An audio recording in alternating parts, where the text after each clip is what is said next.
কুল বলে দাও, যে কুল শব্দ দ্বারা আল্লাহ রাব্বুল আলামিন রাসূলকে বলতেছেন তুমি বলে দাও বিশ্ববাসী। এখন এই দিনটা পরিপূর্ণ, কিন্তু এই দিনটা মানতে গেলে কি করতে হবে?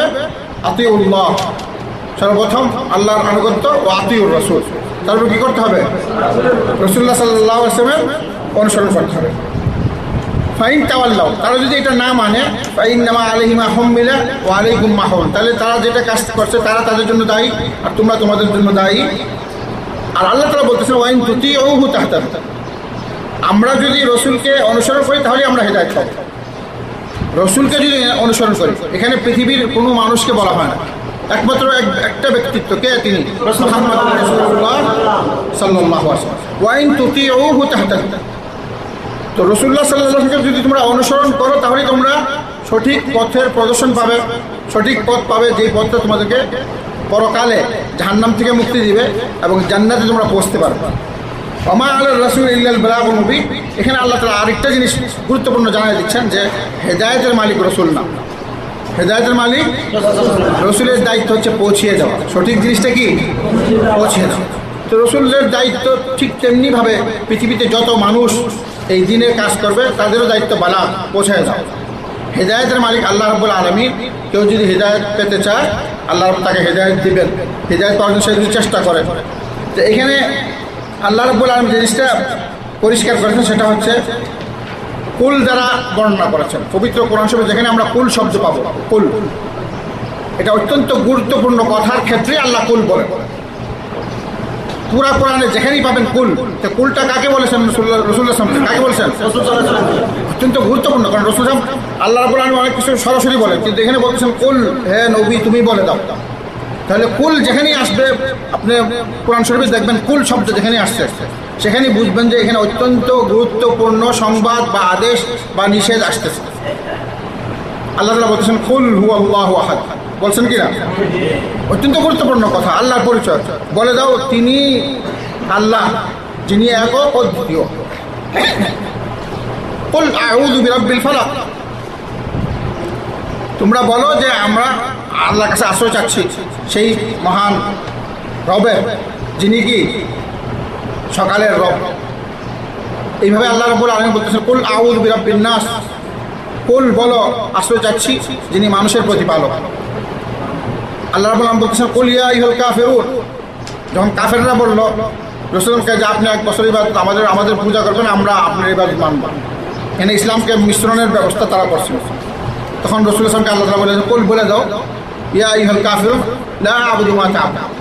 তো এইভাবে পবিত্র কোরআনে যেখানে কুল শব্দ পাবেন অত্যন্ত গুরুত্বপূর্ণ কথা আসতেছে সেটা আমাদের লক্ষ্য করতে হবে। তো এখানে আল্লাহ তাআলা কুল দ্বারা বলছেন যে কুল আতিউল্লাহ ওয়া আতিউর রাসূল, পৃথিবীর সমস্ত বিশ্ববাসীকে বলে দাও আতিউল্লাহ, আল্লাহর আনুগত্য করে রাসূলের অনুসরণ করো। আর যদি তারা না মানে তো তারা তাদের যে পাওনা সেটা পেয়ে যাবে। আর আপনার দায়িত্ব হচ্ছে কি পৌঁছায় দাও, আপনার দায়িত্ব কি পৌঁছায় দাও। এই জিনিসটা আল্লাহ এটা হচ্ছে দিন ইসলামের আসল হাকিকত। দিন ইসলাম হচ্ছে পরিপূর্ণ এবং সেখানে সব কিছু বিধিবিধানের বাস্তব নমুনা হচ্ছেন রাসূলুল্লাহ সাল্লাল্লাহু আলাইহি ওয়াসাল্লাম। তাহলে এই পরিপূর্ণ বিধান যদি রাসূল সাল্লাল্লাহু আলাইহি ওয়াসাল্লামের আদর্শের উপর আমি আমল করি তাহলে এই ইবাদতটা আল্লাহর কাছে গ্রহণযোগ্য হবে। এখানে যদি রাসূলের আদর্শ বাদ দিয়ে আমরা পৃথিবীর অন্য কোনো ব্যক্তিত্বের আদর্শের অনুসরণ করি, সেক্ষেত্রে যদি কোরআন হাদিসের পরিপন্থী কাজ হয়ে যায় তো সেটা আল্লাহর কাছে কখনো গ্রহণযোগ্য হবে না। এখন সহিহ সুন্নতের হাকিকত কি সেটা আমরা বুঝবো ইবাদতের ক্ষেত্রে। আল্লাহ রাব্বুল আলামিন বলতেছেন ইয়া আইয়ুহাল্লাযীনা আমানু আতিউল্লাহ ওয়া আতিউর রাসূল ওয়া লা তুবতিলু আ'মালাকুম। তাহলে এখানে প্রত্যেকটা কাজ যতক্ষণ পর্যন্ত রাসূলের ইত্তেবার মাধ্যমে হবে না সেটা কি হয়ে যাবে? নষ্ট হয়ে যাবে। সূরা মুহাম্মাদের 33 নম্বর আয়াতে আল্লাহ রাব্বুল আলামিন বলতেছেন যে হে নবী আপনি ঈমানদারদেরকে বলে দেন ইয়া আইয়ুহাল্লাযীনা আমানু, আল্লাহ তাআলা সরাসরি সম্বোধন করতেছেন ইয়া আইয়ুহাল্লাযীনা আমানু, হে ঈমানদাররা, আতিউল্লাহ ওয়া আতিউর রাসূল। পূর্বের আয়াতে আল্লাহ তাআলা রাসূলকে বলেছেন কুল দ্বারা, আর এখানে আল্লাহ রাব্বুল আলামিন সরাসরি আমাদেরকে বলতেছেন, মুমিনদেরকে বলছেন ইয়া আইয়ুহাল্লাযীনা আমানু, ইয়া আইয়ুহাল্লাযীনা। তাহলে আল্লাহ রাব্বুল কোনো কিছু বাদ রাখেন নাই। অনেকে বলে কোরআনে সব কিছু নাই, প্রত্যেকটা জিনিস সূক্ষ্মভাবে একটার পর একটা ধারাবাহিক আল্লাহ তাআলা সুন্দরভাবে বর্ণনা করছেন। প্রথম রাসূলকে বলেছেন বলে দাও, রাসূল তো এখন পৃথিবীতে নাই, এখন কিয়ামত পর্যন্ত আল্লাহ তাআলা সরাসরি আমাদেরকে বলতেছেন কি বলতেছেন? হ্যাঁ ইমানদারগণ, এই যে আল্লাহ রাব্বুল আলামিন আমাদেরকে বলতেছেন, এটা কিয়ামত পর্যন্ত এই কথা থাকবে। ইয়া আইয়ুহাল্লাযীনা আমানু, হে ইমানদারগণ। আজ থেকে নিয়ে কিয়ামত পর্যন্ত যত ইমানদার পৃথিবীতে আসবে সবাইকে আল্লাহ তাআলা সম্বোধন করতেছে। আমানু কি? আতিউল্লাহ ওয়া আতিউর রাসূল, তোমরা আল্লাহর আনুগত্য করো এবং রাসূলের অনুসরণ করো। ওয়ালা তুবতিলু আমালাকুম, তোমরা তোমাদের এই কাজগুলোকে কি করো? বিনষ্ট করিও না। তখন বিনষ্ট কখন হবে? কখন বিনষ্ট হবে? হ্যাঁ, যখন আমি আমার এই কর্মে রসুলের অনুসরণকে ত্যাগ করব, রসুলের অর্থাৎ নিজের মর্জি মতো করব, অথবা অন্য কারোর মর্জি মতো করব, অথবা অন্য কোনো ব্যক্তিত্বের আদর্শের আনুগত্যের মধ্যে দিয়ে করব, সেই কাজটা কী হবে? গ্রহণযোগ্য বিনষ্ট হয়ে যাবে যত ভালো কাজ হবে। আল্লাহ রাব্বুল আলামিন আরও সুন্দর করে সংবাদ দিচ্ছেন, কারণ আল্লাহর সংবাদরা সত্য, তাতে কোনো ধরনের সন্দেহ নাই। আল্লাহ তাআলা বলতেছেন সূরা আহজাবের 21 নম্বর আয়াত, লাকাদ কানা লাকুম ফি রাসূলিল্লাহি উসওয়াতুন হাসানাহ লিমান কানা ইয়ারজুল্লাহা ওয়াল ইয়াওমাল আখির, অবশ্যই রাসূলুল্লাহ সাল্লাল্লাহু আলাইহি ওয়াসাল্লামের জীবনে তোমাদের জন্য উত্তম আদর্শ রয়েছে। কত ধরনের ভাবে আল্লাহ তাআলা আমাদেরকে সম্বোধন করছেন। একবার আমাদেরকে ইমানদার বলে দিচ্ছেন, একবার রাসূলুল্লাহ সাল্লাল্লাহু আলাইহি ওয়াসাল্লামের মাধ্যমে আমাদেরকে আদেশ করতেছেন, আবার এখন রাসূলুল্লাহ সাল্লাল্লাহু আলাইহি ওয়াসাল্লামের উত্তম আদর্শ সেটা আমাদেরকে সংবাদ দিচ্ছেন। তাহলে কোরআনটা এত সুন্দর জিনিস যে এখানে কোনো কিছু স্পষ্ট নয়, সব কিছু দিনের আলোকের মতো, সূর্যের মতো স্পষ্ট, স্পষ্ট একদম। 2 নম্বর যে আমরা মাযহাব ও তাকলিদের পরিচিত। এখন মাযহাব আমরা প্রথম যে জিনিসটা জানলাম সেটা হচ্ছে ইবাদত। আল্লাহ রাব্বুল আলামিন অযথা আমাদেরকে সৃষ্টি করেন নাই ইবাদতের জন্য। আর ইবাদতটা কি? সেখানে আমরা ইসলামের হাকিকত, দ্বীনের হাকিকত, রাসূলুল্লাহ সাল্লাল্লাহু আলাইহি ওয়াসাল্লামের সুন্নাত থাকে সেটাও জানলাম। এখন আমরা যে জিনিসটা বুঝবো সেটা হচ্ছে যেটা আমরা শুনে থাকি মাযহাব ও তাকলিদ। মাযহাব কি জিনিস, তাকলিদ কি জিনিস, সেই জিনিসটা আমরা জানতাম। তো মাযহাব এটা আরবি শব্দ, আরবিতে বলা হয় জাহাবা, চলে গেছে, বা ইযহাব, যাও। সেখান থেকে মাযহাব মানে পথ চলার রাস্তা, পথ চলার রাস্তা, এটা হলো শব্দার্থ। অর্থাৎ একটা মানুষ কোনো কিছু পেতে হইলে একটা পথ চলে যাওয়ার জন্য, সে গন্তব্য স্থানে পৌঁছতে হইলে পথ চলতে হবে। পথ চলা ছাড়া যাওয়া যাবে? এখন আপনারা যে আসছেন এখানে পথ চলে আসছেন, যে পথ না চলতেন সেখানে এই স্থানে এই যে বৈঠক, তিনি বৈঠকে পৌঁছতে পারতেন না। ঠিক তেমনিভাবে আমাদের জীবনটা চলার পথে। হাদিসে বলা হয়েছে যে দুনিয়াটা হচ্ছে আখিরাতের একটা রাস্তা, আখিরাতে যাওয়ার কি একটা রাস্তা, চলার পথ। আর আমাদের সবাই, আমরা জন্ম হচ্ছি, বড় হচ্ছি, বৃদ্ধ হচ্ছি, এভাবে মানুষ মারা যাচ্ছে, সবাই সফরের মধ্যে আছে, সবাই যাত্রা করতেছে পরকালের দিকে। তো এই মাযহাব অর্থ হচ্ছে শব্দার্থ যেটা, সেটা হচ্ছে পথ চলার রাস্তা, পথ চলার রাস্তা। আর যেটা নাকি আমরা যেই মাযহাবের কথা বলতেছি সেটার যে শরঈ সংজ্ঞা বা পরিচয়, সেটা হচ্ছে যে দলিলবিহীন অন্যের মতের ওপর চলার রাস্তা, দলিলবিহীন অন্যের মতের ওপর চলার রাস্তা, বা বিনা দলিলে অন্যের কথা ও মত গ্রহণ করা, বিনা দলিলে অন্যের কথা ও মত গ্রহণ করা।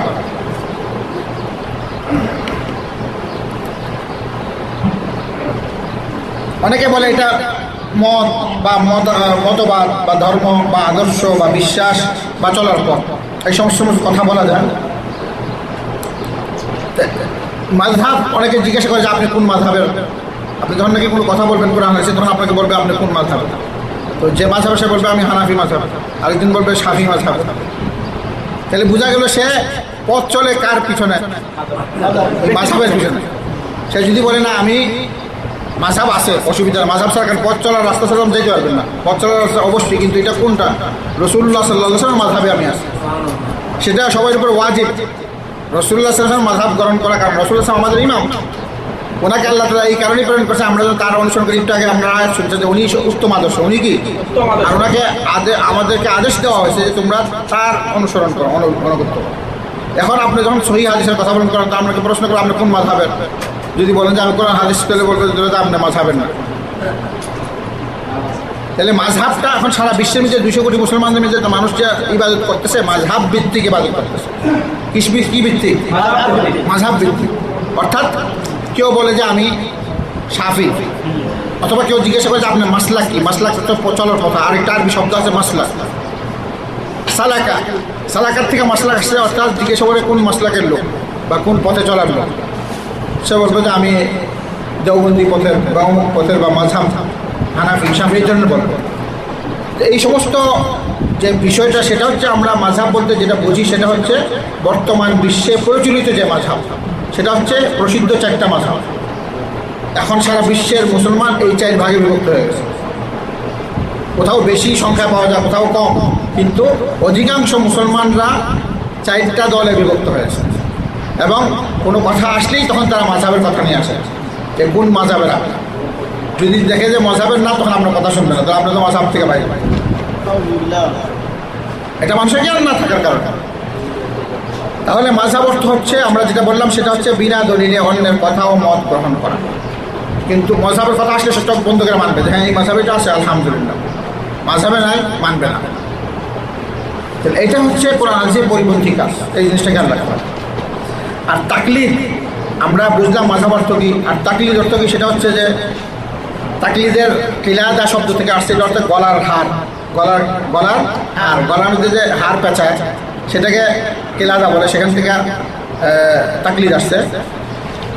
অর্থাৎ গলার রশি হেরে যাওয়া বা টানা, এটাকে অন্ধ অনুকরণ করে। তো তাকলিদ যেটা সেটা আসলে অন্ধ অনুকরণ, অন্ধবিশ্বাস। মুকাল্লিদ বলে যে নাকি অন্ধভাবে বিনা দলিলে অন্যের কথা মেনে চলে, এটাকে বলা হয় তাকলিদ বা মুকাল্লিদ। আমরা যেটা বলি এটা হচ্ছে আল্লাহর আনুগত্য ও রসুলের অনুসরণ ত্যাগ করে অন্য কোনো ব্যক্তি বিশেষের অন্ধ অনুকরণ বা অনুসরণকারীকে মুকাল্লিদ বলা হয়। আবার শুনেন, আল্লাহর আনুগত্য ও রসুলের অনুসরণ ত্যাগ করে অন্য কোনো ব্যক্তি বিশেষের অন্ধ অনুকরণ বা অনুসরণকারীকে মুকাল্লিদ বলা হয়। এখন আমরা মাযহাব এবং তাকলিদ সম্পর্কে জানলাম, বুঝতে পারছেন তো মাযহাব কাকে বলে এবং তাকলিদ কাকে বলে। আমরা যদি দেখি যে এই মাযহাবের প্রকাশকাল ও স্থান, কখন মাযহাবটা প্রকাশ পেয়েছে, কোন কোন স্থান থেকে প্রকাশ পেয়েছে, সেটা যদি আমরা লক্ষ্য করি তাহলে দেখা যাচ্ছে যে 400 হিজরির পর মাযহাবের উপর ভিত্তি করে ব্যক্তি বিশেষের তাকলিদের প্রচলন ব্যাপকভাবে প্রসার লাভ করে 400 হিজরির পর, অর্থাৎ রাসূলুল্লাহ সাল্লাল্লাহু আলাইহি ওয়াসাল্লাম মারা যাওয়ার 400 বছর পর। তাহলে 400 বছরের ভিতরে যারা ছিল তখন তো মাযহাব তৈরি হয়েছে, হয় নাই। এই 400 বছরের মধ্যে যে সমস্ত পৃথিবীর মুসলমান মুমিনরা জীবনযাপন করেছে, তাদের ইবাদতগুলো কোনো মাযহাব ভিত্তিক ছিল না, কারণ মাযহাবের উৎপত্তি হয়ই নাই। মাযহাবের উৎপত্তিটা ঘটেছে 400 হিজরির পর। যে সমস্ত এলাকা থেকে সেটা উৎপত্তি হয়েছে, 1 নম্বর কুফা ইরাকের একটা এলাকা, একটা শহর বিশাল। আরেকটা শহর হচ্ছে বাসরা। কুফা, বাসরা, শাম, খোরাসান, মিশর। শাম আপনারা চিনেন সিরিয়া দেশ, আর খোরাসান হচ্ছে ইরানের দেশ, আর মিশর আপনারা সবাই জানেন। তো প্রথম অবস্থায় প্রায় 13টি মাযহাবের প্রকাশ ঘটে। প্রথম অবস্থা যখন এটা প্রথম অবস্থা যখন সূচনা শুরু হয়, তখন এটা যেভাবে আকৃতি ধারণ করেছিল 13টা মাযহাবের। কটা মাযহাবের? 13টা। আরও অনেক মাযহাব ছিল, কিন্তু প্রসিদ্ধ লাভ করে সেই সময় 400 হিজরির পর। সেই 13টি মাযহাবের আমি একটা একটা করে বলি কী কী মাযহাব, শুনেন আর কোনটা কখন শোনেন। 1 নম্বর ইমাম হাসান বসরির মাযহাব। ইমাম হাসান বসরি সবাই জানেন, চিনেন, অত্যন্ত বিজ্ঞ একজন আলেম। তো তিনি 110 হিজরিতে মারা যান। 110 হিজরি মারা যান, তিনি নিজেই জানেন না। 400 হিজরির পর ওনার নামে এই মাযহাব তৈরি হয়। ওনার নাম ইমাম হাসান বসরি। ইমাম হাসান বসরির নামে অনেক অলৌকিক কল্প কাহিনী আপনারা শুনবেন ওয়াজ নসিহতের মধ্যে, আমি নিজেও অনেক শুনেছি। তারা একজন বাংলাদেশের বিশাল এক বক্তা ওয়াজ করতেছিলেন, বলতেছিলেন যে হাসান বসরি অনেক বড় আল্লাহ ওলি ছিলেন। তিনি একদা এই সমুদ্রের মধ্যে জায়নামাজের উপরে বসে জিকির করতেছিলেন। তখন রাবেয়া বসরি আরেকজন মহিলা আল্লাহওয়ালা অনেক আল্লাহ ছিল। তিনি দেখলেন যখন সে যায় না দেবার উপরে সমুদ্রে বসে জিকির করতেছেন, তখন এই মহিলা আশা রাবেয়া বসলেন। তিনি বললেন যে